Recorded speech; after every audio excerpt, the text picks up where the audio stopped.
Welcome back to the Dichotomy Diaries. I'm your host, Amanda Arnier. And if you can't tell, we're in a studio. And this is episode 33, your final episode of season 1. It's a little emotional for me. I have been on this journey now almost 365 days. So if you can think back, October 10th, 2023 was the date that we aired episode 1, The Sin City Serpent. And when I tell you that a lot of thinking, contemplating, crying, all of the things went into the making and setting of that date, I'm not exaggerating. But I wasn't prepared for how much more thinking and crying and contemplating I was going to be doing in the subsequent months after that date. I was so excited to start this journey with you guys because, as I've mentioned so many times, I knew from my heart that I needed to do this. I just did not know what I was preparing myself for, or not preparing myself for that matter. So the first thing that I want to do is just say thank you for being there for me throughout this process. Everything that I have done with the Dichotomy Diaries, from the planning to the recording up until this point, editing, social media, that's all been me. And if you can't tell, there's probably some bags underneath my eyes because it's been 365 days of 15-hour days late into the night. So thank you for being there. Thank you for your patience. And let's just dive in. This is a different kind of episode because we really don't have a narrative to go off of. But what we're going to do today is we're going to reflect on the overall journey. We're going to highlight kind of some key moments in the timeline, as well as kind of think about different resources and support for listeners, as well as guests that have been on the Dichotomy Diaries. And I'm really just going to share some closing thoughts and lead into what's to come for season 2, because that is very exciting. So, personal reflection, right? Let's think back to, it's actually October of 2022. It was the October after Dick and I got married. And we were getting ready to leave Arizona and move to Las Vegas. There was a road trip throughout that, Alabama, his whole cross-country tour thing that you guys know how that went. But for some reason, I'm always remembering things in terms of Octobers, which is good for my ADHD brain right now.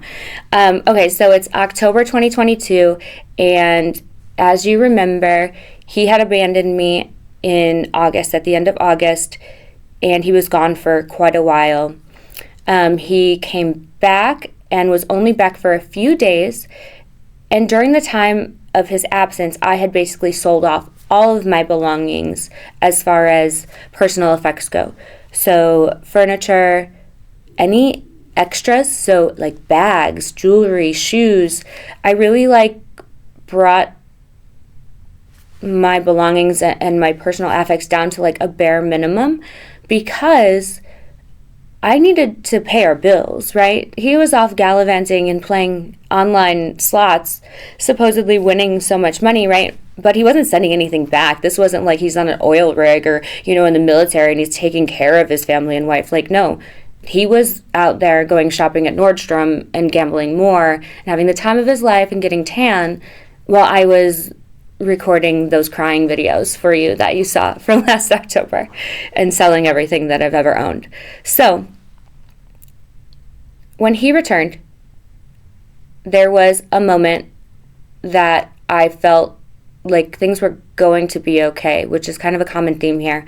And I remember watching him sitting on the couch, and remember how you guys know he kind of always brings his big computer with him so he can cam everywhere? He brought his big computer back inside to our bare home that I had packed up on my own. And he set it up right in front of the couch, and he put his feet up, he turned the cam on, he turned the Xbox on, and he just started playing Xbox, camming himself so people were sending him money, while I was literally packing up the last part of the home, which was the kitchen. So I'm like looking on to him, okay? And I just felt like, how could you have been gone for X amount of weeks and leave me to do all of this, not have any empathy for the fact that I was selling things that I had gathered throughout 30-some years of life, and there's no emotion about it. Like, maybe, yeah, he was happy to see me when he got back, but it was superficial. So I think at one point I'm like standing at the island and I'm like, can you get up and help me? And per the usual dick response, he's like, I'm working, and references to the computer in front of him. And I'm like, no, this is not okay. You don't need to work right now. See, I have all of this cash in my fan. I think I made like 11 or 12 grand from selling all of my stuff. And I'm like, I need your help. I need you to be a team with me. And as he normally did, he kind of like went blank stare, like black narcissistic eyes, and kind of just blank stared at me, like, and wouldn't talk, no response. And I'm like, Dick, get up, please. I'm not playing these games with you. He got up, but he grabbed his computer and he proceeded to act as if he was going to, right there in that moment, abandon me again. And this is when things got really heated, and I just had it like up to here. I'm pretty short, but like my threshold for the bullshit is so high, and we had surpassed that. So basically, I grabbed the computer out of his hands and I went to like throw it on the floor, because one, he didn't pay for it. One of the sugar daddies paid for it. So I don't even care at this point. I'm like, I'm gonna break all your shit, because guess what? I don't have anything else of mine left. So like, yeah. He didn't allow me to do that, but he did allow me some more words. And in that moment is when, you guys can probably remember this, I don't know what episode it was though, maybe 4 or 5, where I told him, here's the deal. So everything that you do is taboo. And I have supported you and hidden you behind my like ethical, moral cloak for so long and protected you without you even asking me to do so. I'm pulling it back now. Everyone needs to know who you are, including me. I said we should do a podcast together. And he's just, again, blank staring, right? I said, you need to rid yourself the shame of all of the things that you've done in your life that have hurt people. And that's a lot, Dick. I said, don't you feel like if you would get these things off of your chest, that you would just feel better? You wouldn't have to worry about all of this stuff every night when you go to bed. How am I going to pay the next bills? Am I ever going to be able to see my daughter again? Like, I need to pay that person back for the money I stole from them. All of these things. And he's like, yeah, okay, all right, yeah, podcast. And I said, if you're not going to do that with me, and you continue on this path that you're on that has hurt me and left me here in this moment making an ultimatum with you, I'm going to do it on my own. And I'm going to tell everyone who you are truthfully, and it's going to be great and top 10. And I did that. And so that's my first piece of reflection, is really like, when we're going through traumatic times, our brain does this thing where we sort of repress those memories in the present moment. So we push them down, and it almost feels like they didn't happen. And going through kind of the reflection and doing the timeline, I realized that I had said that to him and that I followed through on that. One of the things that Dick used to criticize me for all the time was that I had no follow through, which, like, obviously consider your fucking source, because he didn't follow through on anything ever. But it always made me feel bad about myself and about starting something new, because I would think back to the thing prior that I maybe hadn't finished or didn't pan out the way that I thought. And the coincidental or ironic, not really sure which one of those to use ever, thing about this is that the one thing that I actually did follow through on was the thing that not only saved me from him, but it was something that I very outwardly put on the table as something we could do together, and he chose to look at it and, like everything, just spit on it. So if you ever think that there is something wrong with your process, you're probably having really, really short-term memory loss, because if you look in the grand scheme of things, you're not only better today than you were yesterday. Think about who you were last month, a quarter back, half a year, and look where you're at. There are so many things that you have improved on, and that's one of the things that I'm most grateful in reflecting on. So, not even to mention, like, just talking about how the podcast kind of came to my mind, but also talking in general, right? There has been a lot of times in episodes 1 through 20, I'd say, where I was recording not like this. I was in my bedroom. I had no makeup on. I was probably in a gigantic hoodie, and I'm like smoking my vape. Maybe I was drinking wine. I don't even know, but I definitely looked like a troll.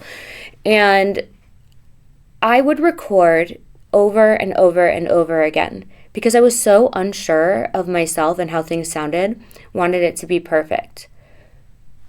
Granted, this came from that traumatized, abused, like, don't speak unless you're spoken to version of Amanda that stuttered, that could not remember words, that just really didn't have a voice.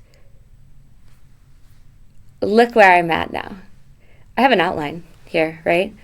And I sometimes get lost in the sauce on like where my train of thoughts are going, but that's like my ADHD. I can speak full sentences and listen also at the same time without stuttering. I have been complimented by professionals in the video and audio world for my emphasis on words and my vernacular, things that originally Dick was very much enamored with. But little by little, he beat me down to a point where using synonyms to like enhance a sentence was like not even a thing. I probably didn't even know what a synonym was when I lived in Arizona with Dick. So there is an evolution as well. And I'm so glad that it's documented. And this is like a real thing that I'm going to touch on in a bit. But taking a look at yourself, the most beaten down, rock bottom, traumatized version of yourself, and on video and audio, watching you evolve and get better and better and better is something that I think everyone needs to do to get through this process. I go back and listen to who I was in episode 1, Sin City Serpent, and it's so structured, it's so polished. I was so unsure of myself. I wanted to sound like Alex Cooper on Call Her Daddy and just make everything so great. And it was like somewhere along like 5 where I just fell off on that, and I'm like sitting crisscross applesauce and, you know, really just using this as my diary, which it has become. So those are 2 things that have been really a big part of this process for me and what's made it so great. I think the last thing that I would say is really like the support that I've received from my family and my loved ones. Initially, there was very little support. If you listen to my last episode about my encounter with that individual David in Boys Town in Chicago, you might have heard about the internet harassment, cyberbullying, just overall defamatory online abuse that I went through in my hometown of Huntley, in middle school and high school. And that my life was very much public, but I wasn't putting it out there. It was somebody else putting it out there in a defaming manner. So putting stuff on the internet has always been touchy, not just for me, but for my support. My mom, and I'm sure a lot of your support and family, is always like, why do you have to always share where you're going? Why do you have to take pictures of your food and tell everyone what you're doing all the time? It's like, well, Mom, like, one, this is like how I grew up and this is what we do. It's kind of normal. But she was right in a certain sense, because it was so mindless that everything that I've done in my life from that point in time, so like say middle school or whenever Facebook and social media became a thing, it has been documented. And so that is out there and subject to criticism, people taking it and putting it on third-party websites and using maybe bad angles of you to make you look bad or call you out. All of that stuff happened. Basically, every single bad thing that you could possibly think of that could happen to someone on the internet has happened to me, which is why I'm so steadfast in holding people accountable for cyber crimes like this. Because if I'm 33 years old right now and still get like emotional and choked up at the thought of how I felt when that happened, I cannot even imagine how that feels for someone who's a freshman in high school or in 8th grade. The internet is a blessing, but it's also a curse. And I know that I am mentally strong, but like high schoolers and middle schoolers aren't. So that's why all of this stuff is so important to talk about and to share those fears and my shortcomings and let y'all know that like I didn't get here by like silver spoon, everything was easy. And so going back to support, right? My mom, my counselor, my dad, my grandma, everyone, even best friends, they're like, do you really want to like put all that shit out there? Isn't that, Amanda, kind of like a different version of what people did to you, like with the cyber harassment? You're just saying it? And I go, well, okay, maybe, but the things that people would put on the internet were false. What I'm going to say is my truth, and I'm not ever going to be embarrassed or ashamed anymore of the choices that I've made, the places I've been in my life, and how I got to sitting right here with you guys right now. So I would say it probably took about 3 or 4 episodes, probably all of Ashley and my episodes that we recorded together. It took about that amount of time for not only my mom, but my dad and my grandma and my therapist to recognize a change in me and my kind of demeanor just simply through getting those like 6 hours of talking out.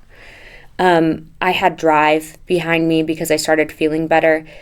And I think that my therapist said, like, there's like that like Amanda light in your eye again. Mind you, she has not, my therapist that I've gone to for 11 years, has still not listened to any of my podcasting. So I don't know if she ever will, but she definitely has seen the evolution of me. And that's also something that I think is so important, is that when we find ourselves in these situations where we've become a shell of who we are, we oftentimes lie, and we lie to our support system because we're either protecting somebody or we're embarrassed of choices that we've made, so we just outwardly lie. And it creates this space in between us and the people that want to support us the most. And it just keeps getting bigger and bigger and bigger. And what I can say is that I took all of the support that I had while I was with Dick for granted. And now that I've closed that gap, there's no more lying. I've got it all out on the table. the support I have from my family and my loved ones feels like a constant just bear hug on me. And I'll never take that for granted again, and lie to protect somebody who was abusing me, which I know is easier said than done. So, key moments. And not key moments in like the narrative, because there's way too many to talk about, but key moments in kind of production and overall process of creating the Dichotomy Diaries for you guys.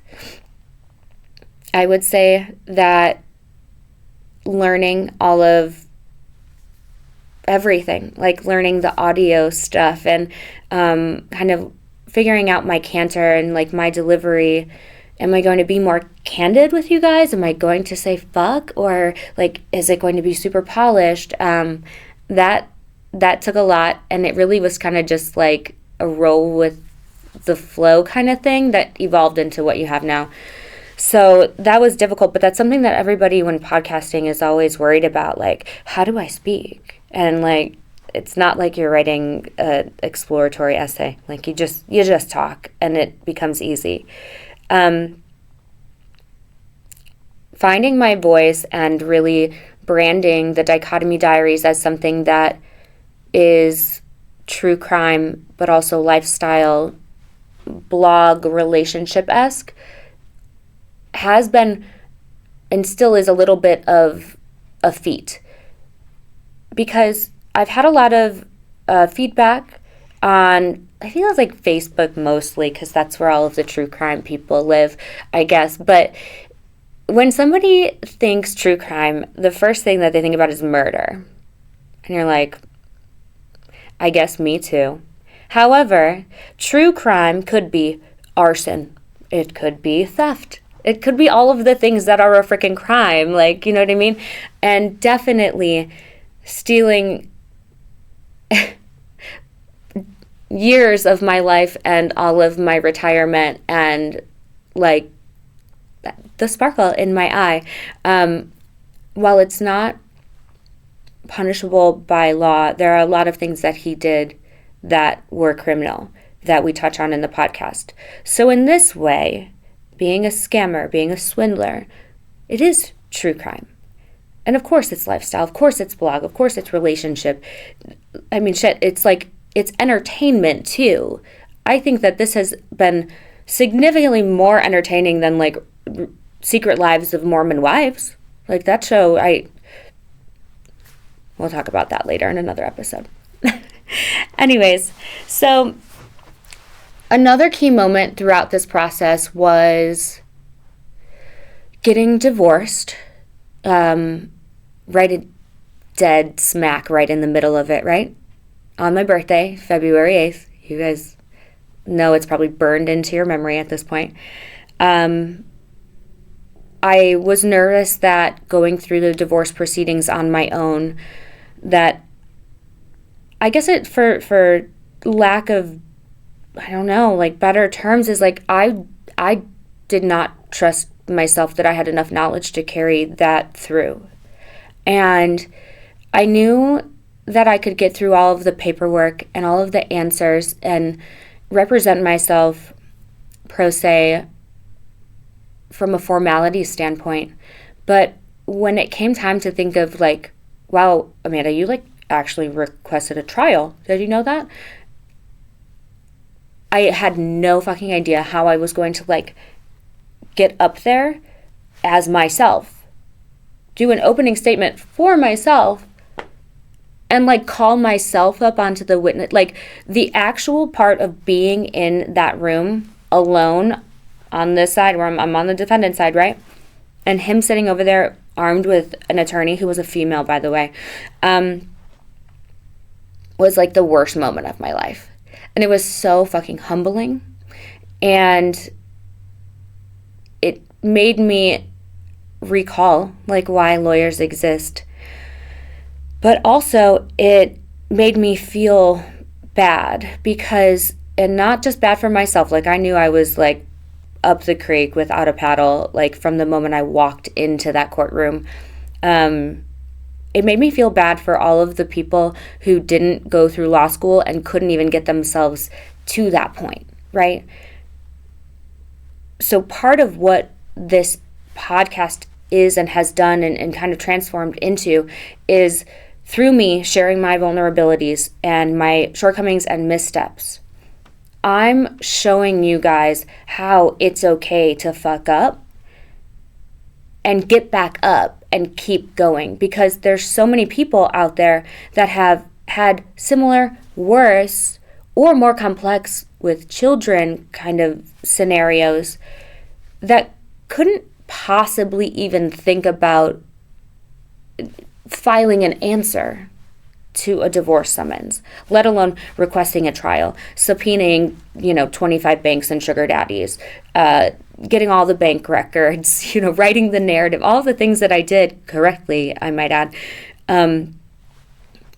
People wouldn't even know where to start with that. So this has kind of been like a tutorial-based thing as well. Now, this is a key moment, right? Didn't we all think that with all of the things that I had put out on the table and gathered and the times and hours spent in that discovery process, that it would have prevailed in my favor? And on formality, because I didn't print out all of my discovery and give the plaintiff a binder and the judge a binder and myself a binder, all like 11,000 pages were thrown away, right? So that's one thing that I think is really important, is to read the fine print and ask somebody to review your whole package prior to walking into the courthouse, which I didn't have, but that's okay. I was nervous that I was going to be silenced. But here's the thing about family court and going through all of this, because I didn't know any of it before. I thought a judge would look at everything that I had, and she was a woman too. Like, I thought that she would look at it and be like, wow, fuck this guy. Like, for real? You did that to her? All of this? Like, I did. But they're also on strict guidelines and process. And while I'm not a huge fan of the family court, which we will talk about in subsequent seasons, they don't give a shit how you feel. No, they don't give a shit the horrible things that your ex has said to you that made you, not want to be alive anymore. They don't care about any of that. What they care about is, when did you get married? What do you have as assets? How much money do you have in the bank? How much debt do you have? And then, how are we going to split this up?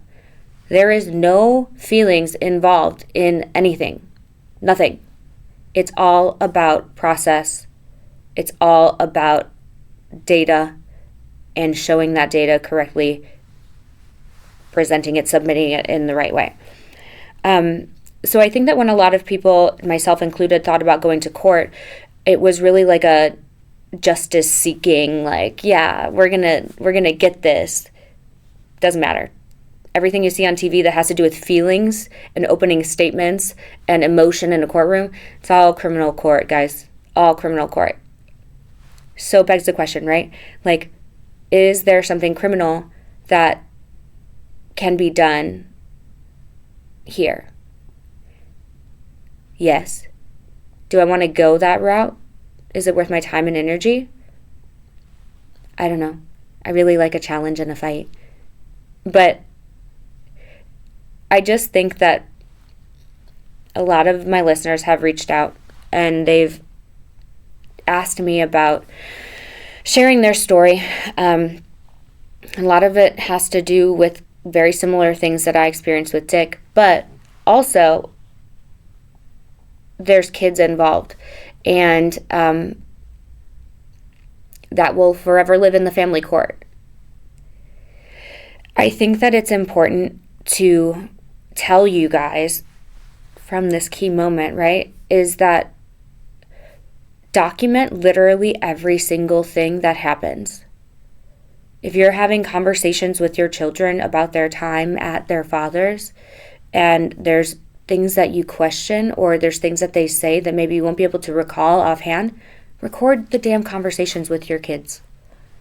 You have to protect that. Also, if you don't have kids and you're going to have a conversation with an ex or with anybody, record it. I know it seems crazy, but if I didn't do that, I don't know how my Amanda brain back then had the foresight to know that I should start documenting all of this stuff and taking notes in my phone. But just hit record. Just hit the dictation button in your notes, something, because that will come in handy, and it's those pieces of actual concrete evidence that you can submit to a family court. And essentially, you're taking away the story sharing piece, the emotional piece of an actual, maybe abusive occurrence, and making it legitimate for a judge to be able to read and to potentially rule in your favor. So that's where I'm at with the court stuff. That's a key moment. I lost my divorce case. Not only did I lose my divorce case, but you guys, he hired an attorney that he never even gave a retainer to because he knew her from high school. And the attorney at the end of it not only just equally split all of the debt he put us in, she tacked on her invoice at the end of mine. So she's yeah, so you have to pay too for his attorney for a divorce that he filed from a marriage that he ruined. Key moment. The next key moment is going to be when Dick actually found out about the podcast. I know that we have talked and thought about this for a really long time, and I've always kind of erred on the side of he's way too vain to not listen to something that is directly about him. I also thought that maybe he would tell everyone in his life to not listen. If you listen, I'll never speak to you again. But I felt he would secretly do it before he went to the gym and beat his chest and get all pumped up and not take pre-workout. Apparently, that wasn't the case. Apparently, even during court, he knew there was a podcast just because people had told him, and he had never listened to it up until that point, which blows my mind. But I could have gone so much worse. I was kind of erring on the side of him listening, I think. But when he actually found out about the podcast was way later than you guys will think. He found out about the actual content, and I believe actually started doing some investigation on the social media, and probably started listening right after Joanna's 2-part episode dropped. And I knew he was going to be mad when I started bringing in the exes, especially Joanna. But I didn't realize that he had not heard any of it up until that point. So I remember getting a text the day that he actually found out and started looking at things, and I think it said something along the lines of, wow, your podcast is complete and utter clickbait. Sergeant Steroids? Cream Pie Confessions? Amanda, what is this trash you're putting out there? And I'm not going to lie, you guys, those are 2 of my favorite episode titles, because the creating of the episode title and the episode cover art was the most fun I've had all year long. And making it this little tiny jab with a little twist, indirectly, but in a intelligent and witty and super I'm better at all things social media than you, Dick, way, it was really good for me. So the fact that he called out those 2, I was good job. That was pivotal, though, because that really sparked, it started off the, interviewing of the exes, which was when we took the Dichotomy Diaries from audio only to introducing video. And that was a whole thing. Joanna's, I feel you can see the resolution get better with every single ex, unfortunately, and I feel so bad for Joanna because she was in 720 resolution, but we got the stories across, really. And the other part about that pivotal moment in time was that Dick blocked me. Okay, I had him blocked for a long while, but he still kept coming back into my life in this way where we were divorced, right? But he wanted to be friends, and he was complimentary on like my podcast success, but apparently hadn't listened to it. Like, he asked me to help him with growing his social media and writing his ebook. And all the while, I'm like 10 episodes deep in a podcast, literally telling the world about how he's a horrible scammer. And I'm just like, this is wild, but yes, I will take your money and put this stuff into ChatGPT and pretend like I added it for you. So, pivotal moment because it stops all communication to me from Dick. We start talking with the exes. My transformation goes from podcast subject, like I'm sitting here now, to host, interviewer, right? That is also a weird dynamic switch. I wasn't prepared for that. I had no idea what questions to ask these girls. For the most part, I was just like you guys would to me, be like, I'm like getting the tea. I'm like, ooh, tell me more, you know? And I think that throughout the X episodes, starting with Joanna, it really evolved again in its own way because I had questions laid out for Joanna. Granted, hers was very, very, very traumatic and important to get all of the actual details in. By the time I got to Savannah, I was like, ooh, girl, tell me more. And we're like kicking back like it's two girlfriends just sitting there having wine. So that was very important and pivotal. And I'm so glad that I got to have all of them on camera. And so you guys can see what they look like, their demeanor, and see the actual like pain and recollections in their eyes. And subsequently too, right? Like, see my reaction in real time to their stories.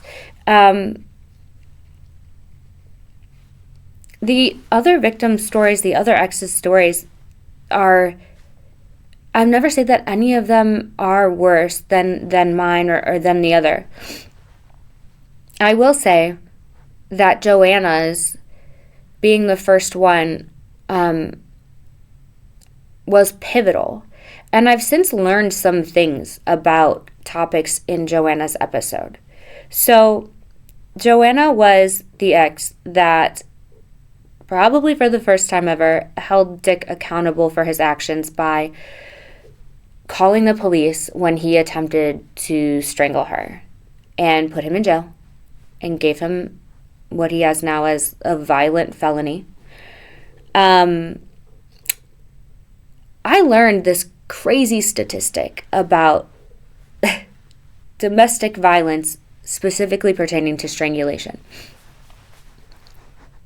Apparently, if a partner attempts to choke, strangle, actually just puts their hands on your neck at any point, the probability of them being the person that unalives you goes up by 750%.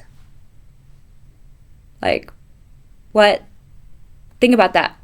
Think about that. I thought about that, especially reflecting on mine and Ambry's episode where we talk about how he would literally put us in UFC moves. Myself and all of those girls are so lucky to be alive and to be able to share our story to help you guys see, right, that if you're in a situation like this, you need to get out of it. But it really like begs the question, what do we do about all of the future people? Like, we can't save them all. We can just put this out here, right? I mean, he's still with the Colombian girl, traumatizing her, that's for sure. But like, does she know that statistic? 750% more likely to be the person that actually completes the strangulation. It's just profound. it always kind of like throws me off a little bit, because when you think about statistics as it pertains to mental health and domestic violence and just overall crimes, to say that something increases like that much is unheard of. But it's true. Look it up. So, where are we at now?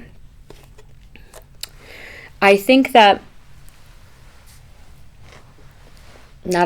I know that the Dichotomy Diaries has empowered a lot of you to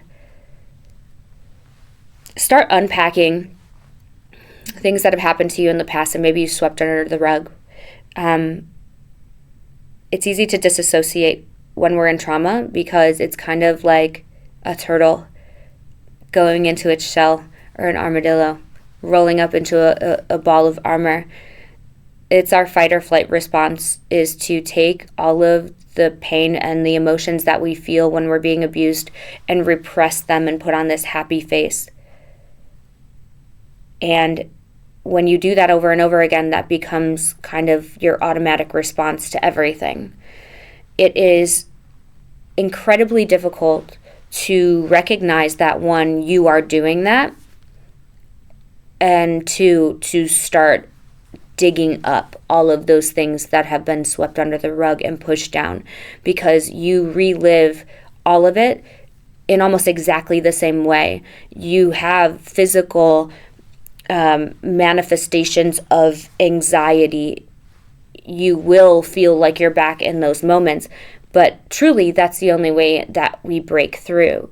So, I don't know the number. I would say at this point probably around 500, but that's the amount of messages that I've received since starting the podcast. Whether it's a long 3-page fully detailed email from a complete stranger who's listened and binged the entire season in 7 days, or it's a DM on Instagram, or it's a review, right, on Apple, Spotify, whatever it is. So many of these reviews, well, I will say all of the direct messages have all been positive. I've never got a direct message or an email that's like, "You stupid bitch, you're so stupid." No, those are all public on Apple Podcast, of course. Men and women sharing how listening and hearing my vulnerability has allowed them to start that process of realization and start the excavating of all of the things that they've buried down. And this is a good thing. But I do want to say that while I am so happy to be here empowering all of you guys, it truly means nothing to feel empowered and to start that process on your own without help. I'm a huge advocate for therapy, and it's so important for you to be digging all of these things up with somebody else. You literally buried them on your own. You know what they are. You didn't know how to get through them before when it actually happened. What makes you think you're going to be able to do it on your own now? You know? So if you feel empowered by the Dichotomy Diaries and things are bubbling to the surface, things that have happened in the past that are uncomfortable for you, that is when you know you should seek out someone, whether it's a social worker, a counselor, a psychologist, someone to do some sort of cognitive behavioral therapy with you, and just really word vomit everything into their ears so that they can help you sort through it. If you do that way, I am so happy to be able to empower you in that respect. I just want to make sure that everybody is reliving these traumatic things that have happened in their life in like a safe way. Because if I didn't have my therapist as I was going through the timelining of, this podcast, I probably would have lost my mind again, So that's very, very, very important.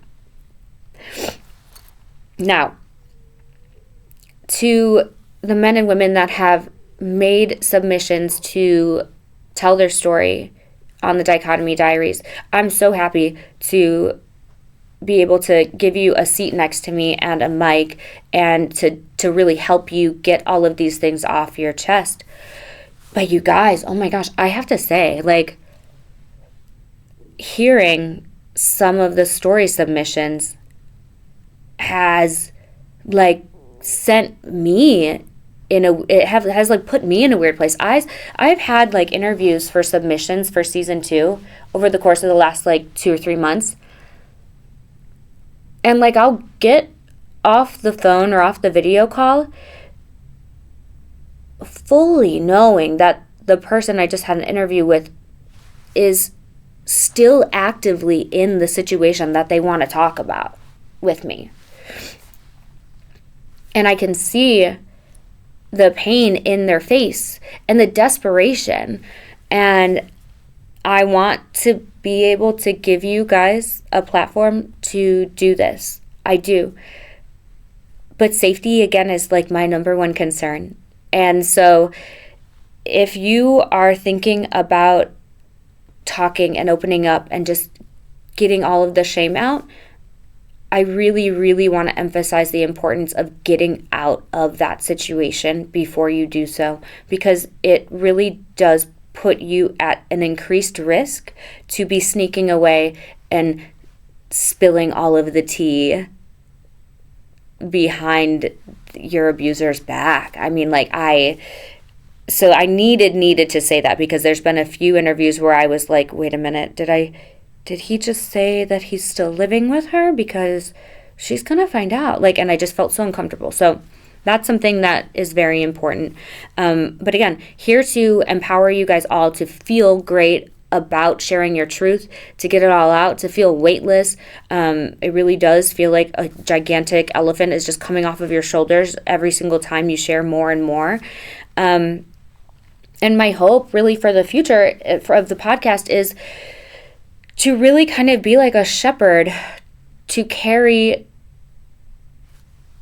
y'all through the process that I went through. The process of, hey, I want to do this. Let's timeline it out. Ooh, shit, that doesn't feel good. Maybe we need to introduce a therapist. Helping you find maybe your therapist. Being a friend, even, because I didn't really have many of those during the process, but I know that I wanted them, and I know that I needed it. I'm here to be that for you guys. And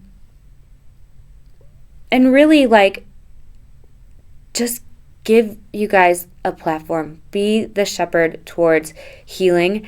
And as I've said so many times, there's never going to be a point in time that I'm healed, that you're healed. Healing is the goalpost that just keeps on moving, but that's a good thing, because it really requires evolution of self. And once you realize that it's like an ongoing thing you're going to be doing forever, you're like kind of getting to the right place you need to be mentally to start sharing your story and really kind of being a beacon of hope, really, for other people. The best thing that you can do for your mental health is service of others, whether that's animals or people, but helping others heals. And so that is why this process has been so just pivotal for me in my life, is because I knew that I needed to help people, just had no fucking idea what way I was going to do it. Who knew it would have been sitting on camera by myself talking for hours. So that's really like my call to action for you guys is take what you've heard, if you're watching for non-entertainment purposes, and if you've connected with something and you see yourself in my story, is really take a look at the process of how I got from A to B. And I will be sharing, it's kind of an ebook, more so an outline, but a document that you guys can download on my website, dichotomydiaries.com, that kind of gives you a play-by-play of where you need to be. And it will also give you a temperature check, so you can take a brief quiz, and it'll tell you kind of where on the spectrum of like, okay, I think I need to do something different to full-fledged ready to share. And it would be really helpful. So if that's if you guys want to share, but also if you guys want to heal, like literally, you don't have to like talk on camera. You just have to talk to someone. I'm not saying that everybody needs to come on the Dichotomy Diaries and this will just be a catalog of millennial trauma blabbing. Like, not even. Talk to your mom, talk to your friends, pretend like you're doing a podcast in your mirror. I don't give a fuck. Just get it out of your brain, because it will eat you alive. As far as resources and support will go, I will put all of the resources that have helped me in the description of this episode. As always, Google is your best friend. ChatGPT, best friend. If you have a question in your brain, put it into the search bar exactly as you think of it, and it is going to give you out more concise. So if you need a therapist, if you need a trauma specialist in your area, just throw that in there. But again, I will give you some links of databases that I've used that have been helpful in the description of this episode. So let's think about the other victims that have shared, the other exes. I already mentioned Joanna, but I just want to hit back on kind of all of the really key takeaways for me from each of them. So Joanna, thank you for being the first person to hold him accountable, for giving him the scarlet letter of F for felony, violent felony, on his chest that he will forever wear and not be able to escape, because that at least is something that is searchable and could potentially protect someone in the future. Roanna, thank you for not only sharing. I know your experience with Dick was not the most traumatic, the most abusive. It was more so just like unfortunate and full of lies and deception. But what I want to say is you have been such a light throughout the whole process, and you were so scared at first to want to share, and through listening to myself and some of the other girls, you're like, nope, I need to do this. And so thank you for doing that, because you gave a part of the story that wasn't like the terror that I experienced or the terror Joanna experienced. It was like this kind of like middle ground where like I could, the listeners probably like, I could see myself staying in that probably a little bit longer. Like, was it really that bad? It's confusing probably, but you gave a different perspective on the story, and you've also been just like the best friend that I could ask for daily and supporting me.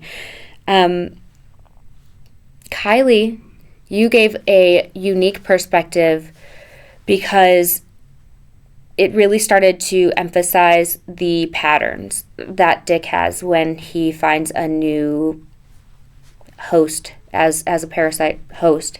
You started to establish we're going to get engaged, we're going to have babies, the lying and running away piece, the verbal abuse and degradation piece, all of those things got introduced with you. I'm sorry for that, but you spoke to it well, and I think it was important because, again, for the second time now in this narrative, you were an out-of-town person that he was trying to get to come back to Las Vegas. So we had Rohanna, right, Washington, moved to Las Vegas because he wanted her to. Now we have Kylie. At some point, she was going to go to Las Vegas, or even, I think he was even lying and saying he was going to go to New Orleans, which he absolutely would never do. Sorry, talking like this for so long, sometimes makes your mouth dry. Okay, so next we have Ambry, which, my girl, I was so excited when you decided to go full-fledged into the timelining process that I had sent and kind of navigated out for you. When you told me that we might talk for 4 hours, I was like, I mean, I could, but I don't think anybody else can. And you could. And that was amazing. And I saw from the beginning of your episode, I think it was 3-part episode, till the end, how, and you go back and watch, your shoulders from the beginning were like up, and you were like tense, so you were nervous a little bit. And then by the end, you were like, and being able to like pull all of that stuff out of you through the interview process and watching you like kind of relax and like get it all out there was cathartic for me. I hope it was cathartic for you. Your body language said that it was, but I'm just so thankful for you really being vulnerable. You have a very public, online presence that I'm not sure in the past had shown many vulnerabilities in that way. So, like, 1, I'm proud of you, and 2, thank you for adding that piece because we needed all of it. And then next we have Savannah. Savannah has been such a influential light also really in my life and in this podcasting process. I think that speaking with her and with baby mama and with Ambry throughout the planning process and even just before the podcast even, it was really what I needed to do to like understand that everything can be okay after a tornado goes through your life and ruins and takes away everything. Because Savannah, you have this family that like just exudes happiness and joy and light and peace, and your demeanor and your presence in someone's life, even if it's not physical, right? Because we haven't even met in person, is healing.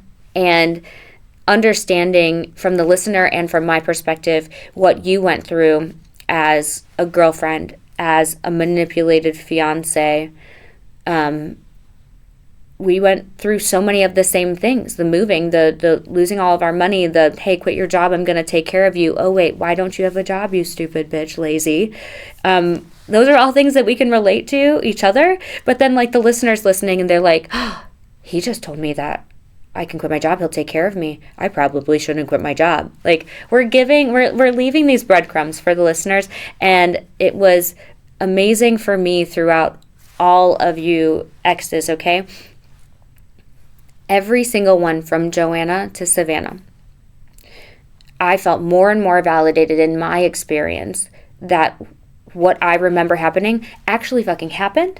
And it was actually as bad as I thought it was and that I felt. Because, we do this self-gaslighting thing where we're like, no, that wasn't that bad. I'm overreacting. Start to bury it, right? It took 5 different girls for me to finally get to the point where I'm like, no, it was really bad. It was fucking horrible. So the last person that hasn't shared but is going to is obviously baby mama. She has been there from the beginning and has watched from the sideline all of the girlfriends, all of the exes that have been on the Dichotomy Diaries, including myself, plus many, many more. I think the total that we have on the timeline is somewhere around like 27. And the people that you guys have seen are the ones that answered me back and were willing to speak. There have been others that I've talked to that were unwilling to speak. But the 5 girls, Joanna, Rohanna, Kylie, Ambry, and Savannah, were willing to speak. Baby mama is willing to speak. And this opens up a whole new like can of worms, right? Because you guys have never seen her, you've never heard from her, you've heard my perspective of what I thought I knew about her, and I've talked a lot about her daughter, which Dick relinquished rights to, so that's not his daughter anymore, we're not going to say that. And I'm excited to be able to bring you her perspective on all of it, because she has watched it all unfold. This vicious cycle that you guys have seen over and over again through all of the exes that have shared, she's watched it like times 5, times 6. So her perspective is going to be great. And that's going to be shared on Patreon, because there is a real big need to, I guess, keep her anonymous and protect her daughter. And that kind of segues me into, what is all of this for, right? It's for healing. It's for helping others. It's for entertainment. It's for holding someone accountable that should have been held accountable and put away in jail a long time ago. But it's also to protect his daughter. And one of the last things really that I want to do and want to say is kind of just like me talking to his daughter and like, you're an angel. We're not going to say names, right? But to baby mama's daughter, to literally the sweet angel that I get to have in my life now, some weird way. One day you're gonna see this and you're gonna be like, wait, that's Amanda. I know her. What is this? And you're gonna start to listen. And you're not gonna really have any idea about this story until you start asking the right questions. And so all of this, everything that I've put together, all of the hours and all of that stuff, while yes, it's to help myself and to help others, I've always had you in mind. And I know that you would see this one day and you would get an accurate, honest description of who that person is, your father is. So I hope you watch this one day when you're old enough, because there's way too many swears for you right now. And I hope that you really understand that every single woman in this podcast has either loved you, wanted to love you, thought that you would be in their lives in some childlike capacity, but prays for you every single day. And by keeping Dick out of your life, you should have a pretty happy life. So if we had to go through all of the shit and pain that we had to be able to kind of put this like protective dome around you, I would do it again, because you deserve it. So really, I think that just speaks to the resilience that somebody has to have to go through this sort of situation, to be able to look into the camera, right, and speak directly to the little girl that I thought was going to be my stepdaughter and not completely break down crying, I think is resilient in that, in its own effect. But it's really just about like overcoming all of the things that we tell ourselves in our brain that we can't do and that people have beat us down and put into our head. We can literally do whatever we want with the help of others. And when you find yourself in this alienated, closed off, you look in the mirror and you're like, I don't even know who the fuck is staring back at me, that is the moment when you need to start seeking out new friends. Because the only way that this kind of stuff changes or becomes punishable by law, we're doing good with like the coercive control, it's a misdemeanor now, but like we need more, is in the numbers. It's power in numbers. And the more people that we can document that have had the same type of experience, the faster we can arrive at this moment where we've made not just a change for ourselves, not just, empowering our friends. We could make a change for the future generations, our children, our children's children, not ever having to live in a world where everything that we have gone through is okay.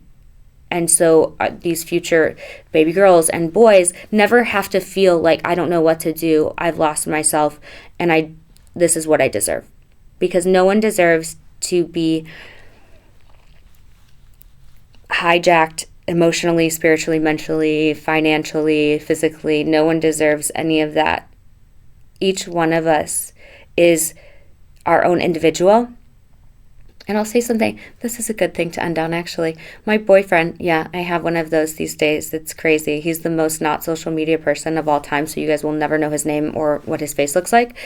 But I was like crying to him the other day about still not knowing what I want to be when I grow up. And not understanding how people couldn't see value in like my, I guess, professional attributes, right? And he said, you're one of one, and the people that recognize that are the people that are in your life and will tell you. And I think that that's so important in this day and age of like comparisons and social media. Is like, I'm Amanda Lynette Arnier, okay? There's literally nobody else that is me. All of the bad things, all of the good things. And so that's really just what we need to think and remember, is there is no one that's like you. You do not need to be like somebody else, and you certainly do not need to allow anybody to break you down and beat you down because they haven't worked on their own mental health. So with that, I invite you guys to stay tuned for season 2. I have a very, very exciting, I guess, like co-host guest that we're going to be going through her story. There's going to be a lot of talks of family court, dealing with, post-separation abuse, weaponizing children in a separation, things like that. There's going to be a lot of female empowerment. And so we are going to start recording that very soon. Again, the baby mama recording episode is going to be solely on Patreon. So if you have not yet signed up for Patreon, it's free to sign up. However, there are paywalls on specific types of content that,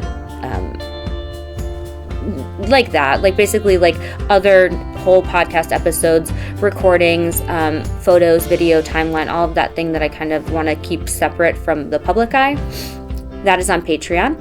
And so please go over there and sign up for free. And if you want to see Baby Mama's episode, it's $5. And I, again, just want to thank you. It's weird to be sitting here and kind of signing off for the last time on this dick story. But let me tell you guys something. I'm so happy it's done. I'm so happy. So for not the final time, but for the final time for this season, my name's Amanda Arnier, and this is the Dichotomy Diaries. We'll see you in season 2. It's not over yet till you taste regret. It's not over.